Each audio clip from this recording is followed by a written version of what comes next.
Hello friends, how are you doing everyone? Hope everyone is doing great. Today we will discuss about arterial blood gas analysis. So in arterial blood gas analysis, basically we are analyzing the three physiological parameter, that is alveolar ventilation, oxygenation status of the body, and acid-base balance of the body.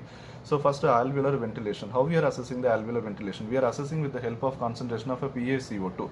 If PaCO2, partial pressure of carbon dioxide in blood, if it is more than 45, it indicates alveolar hypoventilation. If PaCO2 is less than 35, it indicates hyperventilation. Then we are assessing. Then next we are assessing the oxygenation status of the body. The oxygenation is the adequate delivery of oxygen to the tissues. It is basically it is a function of cardiopulmonary system. It also depends on arterial oxygen tension. It also depends on hemoglobin content in the body. It also depends on cardiac output and depends on saturation of the oxygen with the hemoglobin. So we call hypoxemia if a PaO2 is less than 80. And the oxygenation for the age is roughly the 1/3 of the patient age subtracted from 100. For example, if the patient age is 60, 1/3 of the 60 is 20. So if you subtract 20 from 100, it is 80. So the normal oxygenation for the 60-year-old person should be at least 80. So next we are analyzing the acid-base balance. So these are the three parameters we are analyzing through arterial blood gas analysis. Next we will discuss about some of the physiological parameters. That is first is a shunt. What is a shunt? It is the part of the cardiac output that returns to the left side of the heart without getting exposed to the ventilated alveoli. It is a shunt. What is a dead space? Dead space, it is the part of the inspired air that is exhaled without the benefit of exposure to the perfused alveoli. It is called dead space. So, what constitutes the dead space? That is air in the nasopharynx, air in the trachea, air in the bronchi. These all constitute the dead space. If the dead space is more than this amount, then it will lead to ventilation perfusion mismatch. So, what is the normal ventilation? The normal ventilation is 4 liters, and what is the normal perfusion is 5 liters. So the ventilation and perfusion ratio is 0.8. So if it is less than this, then it will lead to ventilation perfusion mismatch. The next parameter is alveolar arterial gradient. So what is this? It is a difference between the amount of oxygen in the alveoli and the amount of oxygen in the arterial blood. This difference is called alveolar arterial gradient. Normally it should be around 10 to 20 millimeter mercury. That is the range. Then actual bicarbonate. Actual bicarbonate is the value of the bicarbonate collected from the blood sample. Then what is standard bicarbonate? Standard bicarbonate, it is the value of the bicarbonate after correcting the CO2 levels to 40 mm mercury and correcting the temperature to room temperature. So it will give the better estimate of the metabolic problems, like what kind of the metabolic problem is causing that acid-base balance.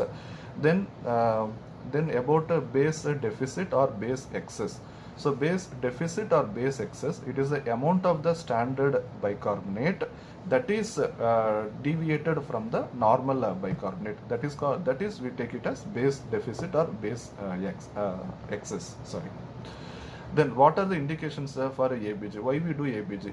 Basically we do the ABG to assess the ventilatory status, to assess the oxygenation, the acid-base balance, and apart from that to assess oxygen carrying capacity of the blood, and whether our therapeutic intervention had worked or not. That we have to assess through ABG.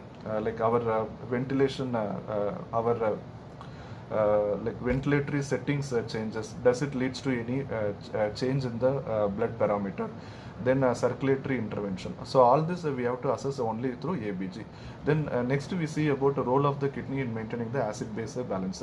So basically the work of kidneys is to excrete the mineral ions, and the kidneys will regenerate about 60 to 70 milli equivalent of bicarbonate daily. So the kidneys they do this by reabsorbing the bicarbonate, and also they produce the ammonium. By this way kidneys are regulating the acid-base balance in the body. Then If you are taking more than 4 samples per day, then you have to put arterial line is mandatory. So in what are the cases, the contraindications for arterial puncture? If the patient is having a localized infection or cellulitis, or if the patient is having a absence of a peripheral pulse, or the Allen's test is negative, like both like Allen's and modified Allen's test is negative, then the patient is having any coagulopathies, arterial spasm, or severe peripheral vascular disease. In all these cases, we have to avoid the arterial puncture. Usually we prefer a radial artery because it is superficial, small, easily accessible, and also we can easily stabilize the radial artery. That's why we are more commonly preferring the radial artery. And also it is very easy to compress the radial artery and control of bleeding. There is no possibility of nerve injury with the radial artery. Then Allen's test. So before arterial puncture, we have to do the Allen's test to ensure the collateral circulation. So how we do the Allen's test? We have to elevate the hand. We have to ask the patient to elevate the hand and make a fist for about 20 seconds. Then we have to apply firm pressure over both radial and the ulnar arteries. Then ask the patient to open the hand. It should blanch white. Then next step, you release ulnar compression. After releasing the ulnar compression, the hand should flush in 5 to 7 seconds. If it does not get flushed, then it indicates inadequate collateral circulation. Then modified Allen's test. Modified Allen's test we usually do for when we are preferring the we do it for when before puncturing of a dorsalis pedis artery. We have to ask the patient to elevate the patient feet and then occlude the dorsalis pedis artery. Then blanch the grade 2 by compressing the toenail. Okay. Then after that, you release the pressure on the nail. Then then the rapid return of color it indicates adequate collateral flow. Then so before arterial puncture, we have to ask the patient to sit comfortably, either to sit comfortably, and also we have to ask the patient, if they are not able to sit, then lie with the arms well supported. Then we have to give rolled towel beneath the wrist to hyperextend the wrist. Then to hyperextend the wrist, so go first go at an angle of around 50 to 60 degree to approach the artery. Then after approaching the artery, you can slightly depress the syringe and withdraw the blood from the artery. Okay. And if you don't get puncture, then the repositioning should be done only after withdrawn to the subcutaneous tissue to prevent damage to the arteries and tendons. Okay, so if you are sending the ABG sample to the laboratory, if it takes more than 10 to 15 minutes, then better put the arterial blood sample in an ice bag and send. Otherwise, it will show the mistakes. Then always use a heparinized syringe and don't leave any air bubbles. Then also so these are the things that we have to do before sending the ABG sample. And always use a heparinized syringe and don't leave any air bubbles. Then how to analyze the acid-base disorders? Okay. So mainly the respiratory disorders are mainly due to changes in the PaCO2, and the metabolic disorders are mainly due to changes in the bicarbonate. So normal value of a pH is 7.36 to 7.44, PaO2 is around 80 to 100, PaCO2 is 35 to 45, bicarbonate is around 20 to 26, base excess is plus or minus 2. Normal anion gap. So we will discuss about anion gap. So I will tell the value of normal anion gap, that is 12 to 16. If you are not accounting the potassium in it, so the value of anion gap is 8 to 12. Okay. And for example, in room air, we are providing a 21% of oxygen, and with that you are getting PaO2 of around 80 to 100. So it is around it is around 4 to 5 times of the FiO2 you are getting the PaO2. If it is less than 3 times, the PaO2 by FiO2, it should be more than 3 times. Okay, then we will see the compensation. Okay, so what is the goal of compensation? The goal of compensation is to restore the pH back to the normal range. So it involves the function of the lungs and kidneys. So the respiratory compensation will occur faster than the metabolic. The acute compensation in the kidneys, it will take 6 to 24 hours. Chronic compensation in the kidney will take 1 to 4 days. So what is the expected compensation? In metabolic acidosis, you can expect the PaCO2 will decrease by 1 to 1.3 mm mercury for every 1 milliequivalent per liter decrease in the bicarbonate, or the expected PaCO2 is the last 2 digits of the pH. In metabolic alkalosis, the expected PaCO2 is increases by 0.5 to 0.7 for every 1 milliequivalent per liter of increase in the bicarbonate. The expected PaCO2 is the last 2 digits of the pH. So respiratory acidosis compensation. In acute respiratory acidosis, HCO3, that is bicarbonate, increases by 1. In chronic respiratory acidosis, bicarbonate increases by 4. In respiratory alkalosis, in acute respiratory alkalosis, bicarbonate decreases by 2, and chronic respiratory alkalosis, bicarbonate decreases by 5. So these are the rules of compensation. Then metabolic acidosis. So how the metabolic acidosis is occurring? It is occurring due to excess acid production. That is, the kidney is not able to excrete the acid or regenerate the bicarbonate. So excess loss of bicarbonate from the extracellular fluid like GAT loss or renal loss will also cause metabolic acidosis. And also any renal pathology that is causing a reduction in the ability to excrete the acid or regenerate the bicarbonate, they will cause a metabolic acidosis. So what is the anion gap difference? The anion gap difference is it is the difference between the measured cations and the anions, or the measured positive charged. It is a difference between the measured positive charged ions and the negative charged ions.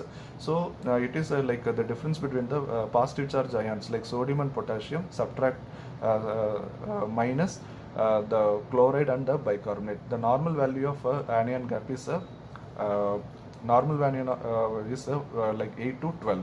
If it is more than 12, then it is high anion gap. Okay, and also some unmeasured anions also constitute the anions. So proteins makes majority of this unmeasured anions. It also include sulfate, phosphate, lactate, and ketones. So what are the examples for a high anion gap acidosis? If anion gap is more than 12, then we have to think of high anion gap metabolic acidosis. So what are the causes of high anion gap metabolic acidosis? So they are high anion gap metabolic acidosis are due to like acidosis, like diabetic ketoacidosis or starvation ketoacidosis, then alcoholic ketoacidosis, then lactic acidosis, or uremia, or it may be caused by toxins like ethylene glycol, propylene glycol, salicylates, and peroxaldehyde. Then next is next we will discuss about what are the causes of a normal anion gap acidosis. If it is either it is a hypokalemic normal anion gap acidosis or normokalemic normal anion gap acidosis. The causes of a hypokalemic normal anion gap acidosis are GI loss of bicarbonate, that is due to urethral diversion or diarrhea, ileostomy, renal loss, that is proximal renal tubular acidosis. Then what is the reason for a normokalemic normal anion gap acidosis? That is renal tubular disease, acute tubular necrosis, chronic tubulointerstitial disease, distal RTA, and hypoaldosteronism. Then what are the causes of a decreased anion gap acidosis? It is hypoalbuminemia, paraproteinemia, spurious hyperchloremia, bromide intoxication, hypermagnesemia. Then how you will treat the metabolic disorder? In case of metabolic disorders, first you have to treat the underlying cause. For example, high anion gap acidosis, you have to find out the cause and treat the cause. In normal anion gap acidosis, if bicarbonate is less than 5 and pH is less than 7.2, then you have to give the bicarbonate. So you should not give any unwanted bicarbonate, because The unwanted bicarbonate it will lead to some complications like volume overload, hypernatremia, hyperosmolality, hypokalemia, intracellular acidosis, or shift of oxyhemoglobin curve to the left. Then we will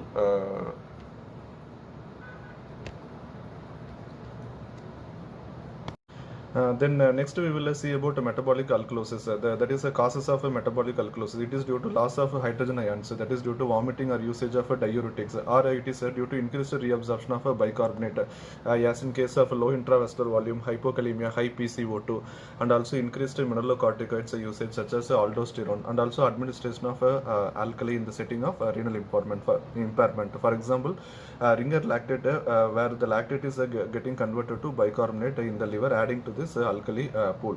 Then how you treat the metabolic alkalosis? But first we have to correct the dehydration with the chloride rich fluid and with potassium, and also we have to give, if a patient is having congestive cardiac failure due to mineralocorticoid excess, we have to give spironolactone. Spironolactone is the aldosterone antagonist. Also we can use acetazolamide. It will enhance the loss of bicarbonate from the kidneys. Next we will see the respiratory causes of acidosis. Respiratory acidosis, it is due to airway or pulmonary parenchymal disease such as upper airway obstruction, lower airway obstruction, cardiogenic pulmonary edema, pneumonia, ARDS, and also pulmonary perfusion defect such as due to air or a tumor. And also it can also happen in normal airway or normal parenchyma. For example, a CNS depression due to head injury, or due to CNS depression due to medication such as narcotics, sedatives or anesthesia, and also impaired respiratory muscle function related to like a spinal cord injury or any neuromuscular disease, and also like neuromuscular blocking drugs, and the ventilatory restriction due to pain and also chest wall injury. In all these cases, you can get a respiratory acidosis. Then we will see about respiratory alkalosis. Respiratory alkalosis is due to like anxiety or any hyper drive in the ventilation due to fever, sepsis, etc. Then next, at the last resort, we will talk about how to do the ABG analysis. That is the steps of ABG analysis. So the steps for analyzing ABG: first you look at the pH.